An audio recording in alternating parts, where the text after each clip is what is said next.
Hello dear students, last video में हमने simple microscope पढ़ा था। इस वीडियो में हम पढ़ेंगे कंपाउंड माइक्रोस्कोप। सिंपल माइक्रोस्कोप हमें बहुत ज़्यादा मैग्नीफिकेशन नहीं गिवन करता है, इसलिए हम यूज़ करते हैं कंपाउंड माइक्रोस्कोप। कंपाउंड माइक्रोस्कोप से लगभग 1000 टाइम तक हमें मैग्नीफिकेशन मिल जाता है। कंपाउंड माइक्रोस्कोप के पार्ट्स कौन कौन से हैं? इसमें 2 कॉन्वेक्स लेंस होते हैं। जो लेंस ऑब्जेक्ट के पास रखा रहता है उसको ऑब्जेक्टिव लेंस कहते हैं, और जो आई के पास होता है उसको आई पीस या आई लेंस कहते हैं। अगर हम यहाँ पर देखिए, इसके रे डायग्राम की बात करें, इसके एडजस्टमेंट की बात करें, या इससे इमेज देखने की बात करें, तो यहाँ पर 2 एडजस्टमेंट यानी इमेज 2 तरीके से बनाई जा सकती है। एक तरीका तो यह है जब image at the least distance of distinct vision पे बनी हो। डिस्टिंक्ट विजन क्या होता है, मैंने आपको बताया था। लीस्ट डिस्टेंस क्या होती है, लास्ट वीडियो में हमने डिस्कस किया था, फिर भी मैं आपको बता देता हूँ। नॉर्मल आई से वो शॉर्टेस्ट डिस्टेंस जिस पर हमें ऑब्जेक्ट का बिल्कुल साफ इमेज दिखता है, या हमें बिल्कुल साफ ऑब्जेक्ट दिखाई देता है, बिल्कुल क्लियर ऑब्जेक्ट दिखाई देता है, उसको हम बोलते हैं least distance of distinct vision, जो कि नॉर्मल आई के लिए 25 सेंटीमीटर होता है। तो पहला जो एडजस्टमेंट हम करेंगे, इससे जो फाइनल इमेज बनाएंगे at the distance of least distance of distinct vision पर बनाएंगे, डी पर। इसको आप स्मॉल डी भी लिख सकते हैं, लास्ट वीडियोज में हमने स्मॉल डी कंसिडर किया है। नाउ तो इसको हम बोलते हैं स्पेशल एडजस्टमेंट। जब आप इमेज बना रहे हो कहाँ पर, डी डिस्टेंस पर, ठीक है। अब देखिए इमेज का फॉर्मेशन देखना बच्चों कैसे होगा। ये जो ऑब्जेक्टिव लेंस है, इसका यहाँ पे कहीं फोकस रहेगा, इधर एक फोकस रहेगा FO जो कि मेन फोकस होगा, और यहाँ पे होगा FO डैश। इससे थोड़ी डिस्टेंस पर एक ऑब्जेक्ट रखा है AB, उससे एक लाइट रे आप parallel to the principal axis लेके जाते हो, जिसको ये अपने फोकस पर कन्वर्ज करा देता है। दूसरी लाइट रे आप इसके ऑप्टिकल सेंटर से लेके जाते हो, जो कि स्ट्रेट पास आउट हो जाएगी, और ये दोनों यहाँ पर इंटरसेक्ट करेंगी। यहाँ आपको A का इमेज मिलेगा A डैश, और इसको जब आप प्रिंसिपल एक्सिस पर मिलाओगे तो यहाँ पर आपको मिलेगा B का इमेज B डैश। तो इस ऑब्जेक्ट का इस लेंस ने इमेज यहाँ पे बना दिया। अब बात आती है आई लेंस की। आई लेंस थोड़ा ज़्यादा अपर्चर का होता है और ऑब्जेक्टिव लेंस थोड़ा छोटा अपर्चर का होता है कंपाउंड माइक्रोस्कोप में। इसका फोकस मान लेते हैं यहाँ पे कहीं है, जिसको हम FE लिखेंगे, ठीक है, F-E, क्योंकि मेन फोकस इधर होता है, तो यहाँ पे इसको हम लिख देंगे FE। ओके, अब देखिए इस ऑब्जेक्ट का इमेज कैसे बनेगा। ये जो 2 रे आ रही थी, इनको अगर आप आगे बढ़ाएं कुछ इस तरीके से, तो ये लेंस इन दोनों रे को इस तरीके से कन्वर्ज करा देता है। अब देखो आगे इधर ये दोनों डाइवर्ज हो रही हैं, तो आपको पीछे इनको बढ़ाना पड़ेगा ताकि ये दोनों यहाँ पे कहीं इंटरसेक्ट करें, और A का जो फाइनल इमेज आपको मिल जाएगा वो मिलेगा A डबल डैश। एक और तरीका है यहाँ से देखिए इमेज बनाने का, वो कैसे बनाएंगे जरा ध्यान से देखना। A डैश से आप एक light ray parallel to the principal axis लेके जाएंगे, जो ये लेंस इसको क्या करेगा, अपने फोकस पर कन्वर्ज करा देगा। दूसरी लाइट रे आप इस ऑप्टिकल सेंटर से निकालेंगे, तो ये कुछ इस तरीके से सीधी निकल जाएगी। जब आप इनको पीछे बढ़ाओगे यहाँ पे, तो ये उसी पॉइंट पर इंटरसेक्ट करेगी कुछ इस तरीके से। तो ये दोनों ही यहाँ पर डायग्राम्स हो सकते हैं इस एडजस्टमेंट के लिए। तो ये तो था पूरा कंस्ट्रक्शन रे डायग्राम के बारे में। अब जो मोस्ट इंपॉर्टेंट बात है रिलेटेड टू कंपाउंड माइक्रोस्कोप, और वो है क्या, मैग्नीफिकेशन। सो मैग्नीफिकेशन का फॉर्मूला क्या होता है, बीटा अपॉन अल्फा। बीटा क्या है, angle made by the image, और अल्फा क्या है, angle made by the object when the object placed at least distance of distinct vision. यानी जब ये ऑब्जेक्ट यहाँ पे रखा होगा, उस टाइम जो यहाँ पे E पर एंगल बनेगा वही क्या होगा, अल्फा होगा। इसको मैं अलग से यहाँ पे बना लेता हूँ, क्योंकि हमें अभी ये काम में आएगा भी। ये AB लिख लेता हूँ, और यहाँ पर E है, E वाला पॉइंट, और ये वाला जो एंगल बनेगा यहाँ पर, इसको हम बोलेंगे अल्फा, और ये डिस्टेंस क्या होगी, D। ओके नाउ, और angle made by the image, ये वाला एंगल होगा बीटा। ओके, सो पहले हम क्या करते हैं, देखिए बीटा और अल्फा वेरी स्मॉल है, तो आप इनको क्या कर लेते हो, tan beta upon tan alpha consider कर लेते हो, ठीक है। अब यहाँ से अगर हम m का वैल्यू निकालेंगे, जरा ध्यान से देखना। tan बीटा इस वाले ट्रायंगल में मैं लगाऊंगा A dash B dash E में, परपेंडिकुलर क्या है, A dash B dash, base क्या है, B डैश E, और इस वाले ट्रायंगल में हम tan अल्फा अप्लाई करेंगे। परपेंडिकुलर क्या है, AB, और बेस क्या है, BE।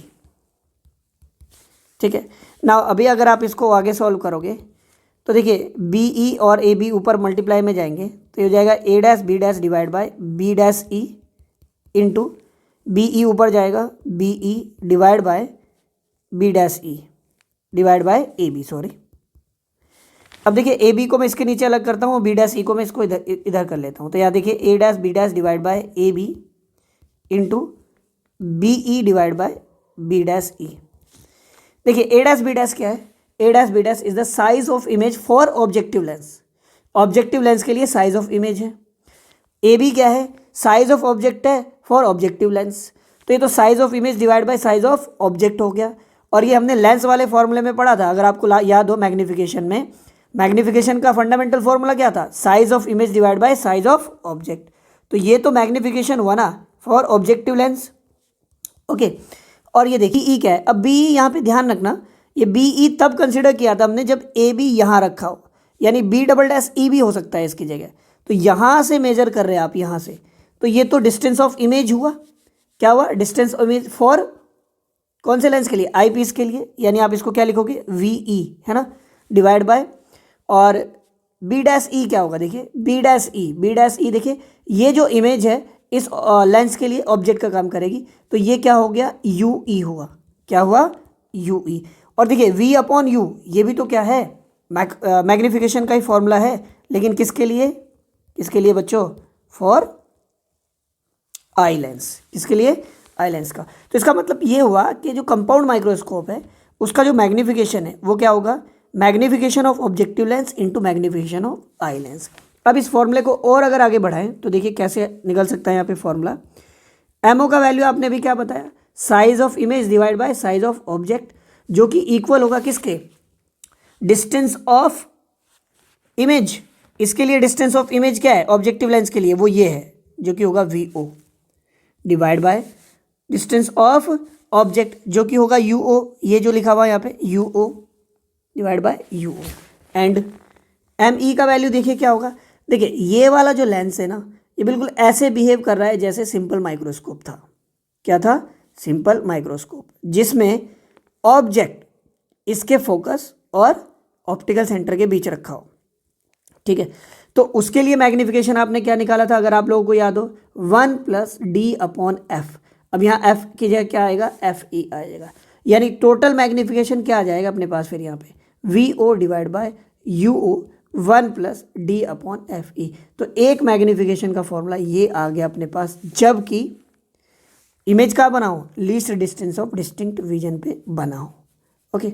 एक लास्ट फॉर्मूला और यहाँ पे आपको ध्यान से समझना है, नोट करके, जो बहुत बहुत ज़्यादा इंपॉर्टेंट है। इसके ऊपर न्यूमेरिकल बनता है क्या। मैं अभी ये सारी चीज़ें यहाँ से इरेज कर देता हूँ, फिर आपको अच्छे से समझ में आएगा। देखिए ये जो ए बी है यहाँ पर इसके फोकस के बहुत ज़्यादा पास है ये। तो अगर ये बहुत ज़्यादा पास है तो मैं मान सकता हूँ ए बी यहीं रखा होगा। यानी ये जो यू ओ है ये क्या होगा? एफ ओ होगा। क्या होगा? F O. यू ओ की जगह क्या आ जाएगा? F o. और अगर ए डैश बी डैश, देखिए अगर ये इस फोकस के बहुत ज़्यादा पास है तो ये शिफ्ट करेगा इधर की तरफ इमेज, यानी ये इमेज इस लेंस के बहुत ज़्यादा पास आ जाएगा। और ये जो डिस्टेंस है ना, दोनों लेंस के बीच की जो डिस्टेंस है, इसको हम बोलते हैं लेंथ ऑफ माइक्रोस्कोप। तो अब यहाँ पर ये जो इमेज का डिस्टेंस है ये क्या हो जाएगा? Length of microscope. यानी वी ओ जो होगा वो क्या हो जाएगा? एल हो जाएगा। क्या हो जाएगा? एल। थोड़ा साइन कन्वेंशन का भी ध्यान रखना है। देखिए जो यू ओ है वो इस डायरेक्शन में और इंसिडेंट रे अपोजिट डायरेक्शन में है, तो आपको यहाँ पे क्या रखना होगा? -FO, क्योंकि आप यू ओ का वैल्यू अब पुट कर रहे हो। वी ओ एल तो इसी डायरेक्शन में है, सेम डायरेक्शन में, तो ये प्लस ही आएगा यहाँ पे। यानी ये जो मैग्निफिकेशन का फॉर्मूला आएगा, वी ओ की जगह क्या लिखेंगे? एल, और यू ओ की जगह क्या लिखेंगे? -FO, यानी कि माइनस आ जाएगा, और इंटू में क्या है? 1 + d अपॉन एफ ई, ठीक है। तो ये लास्ट फॉर्मूला रहेगा मैग्निफिकेशन का। और कई बार हमसे लेंथ ऑफ माइक्रोस्कोप भी पूछ लेता है। तो नॉर्मली अगर मैं बात करूँ लेंथ ऑफ माइक्रोस्कोप, यहाँ पे क्या होगी? ये वाला जो डिस्टेंस है, डिस्टेंस ऑफ इमेज है, ऑब्जेक्टिव लेंस है, जिसको आप वी ओ लिखोगे।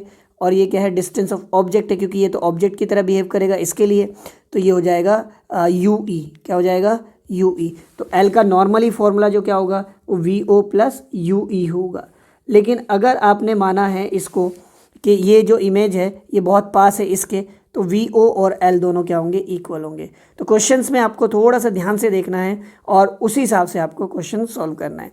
अब हम नेक्स्ट एडजस्टमेंट की बात करेंगे जो कि नॉर्मल एडजस्टमेंट है, जबकि इमेज कहाँ बना हो, इन्फिनिटी पर। नॉर्मल एडजस्टमेंट की बात करते हैं फॉर कंपाउंड माइक्रोस्कोप। तो इसके लिए आपको क्या करना पड़ेगा, ध्यान से समझना रे डायग्राम हम कैसे बनाएंगे।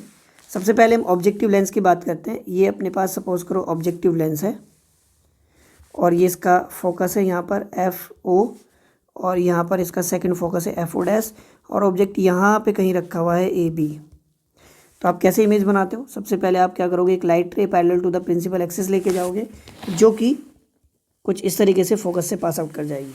दूसरी लाइट रे इसके ऑप्टिकल सेंटर से आप लेके जाते हो जो कि बिल्कुल स्ट्रेट पास आउट करेगी, और मान लो यहाँ पे कहीं इसने इंटरसेक्ट किया इसको, तो यहाँ पर देखिए आपको ए का इमेज मिलेगा ए डैश, और आप इसको अगर प्रिंसिपल एक्सिस पर मिलाओगे तो आपको ये मिलेगा यहाँ पे बी डैश। ठीक है, अब अगर इसका फाइनल इमेज आपको इन्फिनिटी पे बनाना है तो जो हम यहाँ पर आई लेंस बनाएंगे, ये ऑब्जेक्ट या फिर ये इमेज उस आई लेंस के फोकस पर होनी चाहिए, यानी जो बी डैश है वो क्या होगा, यहाँ पे एफ ई डैश होगा। जहाँ पे बी डैश है वहीं पर क्या होगा, एफ ई डैश, और यहाँ पर बड़े अपर्चर का आई लेंस होगा कुछ इस तरीके से। ठीक है, तो यहाँ से देखिए आप कैसे इमेज बनाओगे, एक light ray parallel to the principal axis लेके जाएंगे जो कि यहाँ पर देखिए इसके फोकस से पास आउट हो जाएगी जो कि इसका मेन फोकस है। दूसरा लाइट रे क्या करते हो आप, ऑप्टिकल सेंटर से पास आउट करते हो कुछ इस तरीके से। तो आप देख रहे हो ये दोनों क्या हो गई हैं, पैरेलल। अगर आप इनको इधर भी बढ़ाओगे तो ये क्या होगी, इधर भी पैरेलल होंगी एक दूसरे के, यानी जो इमेज बनेगा वो कहाँ बनेगा, इन्फिनिटी पे बनेगा। ठीक है, क्लियर हुआ। तो देखिए यहाँ से यहाँ तक क्या है, डिस्टेंस ऑफ इमेज है फॉर ऑब्जेक्टिव लेंस, तो ये वी ओ होगा। ठीक है, और ये जो डिस्टेंस है ये क्या होगा, एफ ई होगा, और यही क्या होगा, यू ई भी होगा, है ना। और इमेज का जो डिस्टेंस है वो कहाँ कितना रहेगा, इन्फिनिटी रहेगा। तो जब आप मैग्नीफिकेशन की बात करोगे एम, तो क्या होता है m o into m e, है ना, product of magnification of objective lens and magnification of eye lens. ठीक है, तो एम ओ का वैल्यू अभी थोड़ी देर पहले हमने देखा था क्या था, minus l upon f o था, और एम ई का वैल्यू क्या था, d upon f e. So this is the magnification of normal adjustment. अगर नॉर्मल एडजस्टमेंट करते हैं जबकि इन्फिनिटी पर बनी हो इमेज तो उसके लिए ये रहेगा वैल्यू। देखिए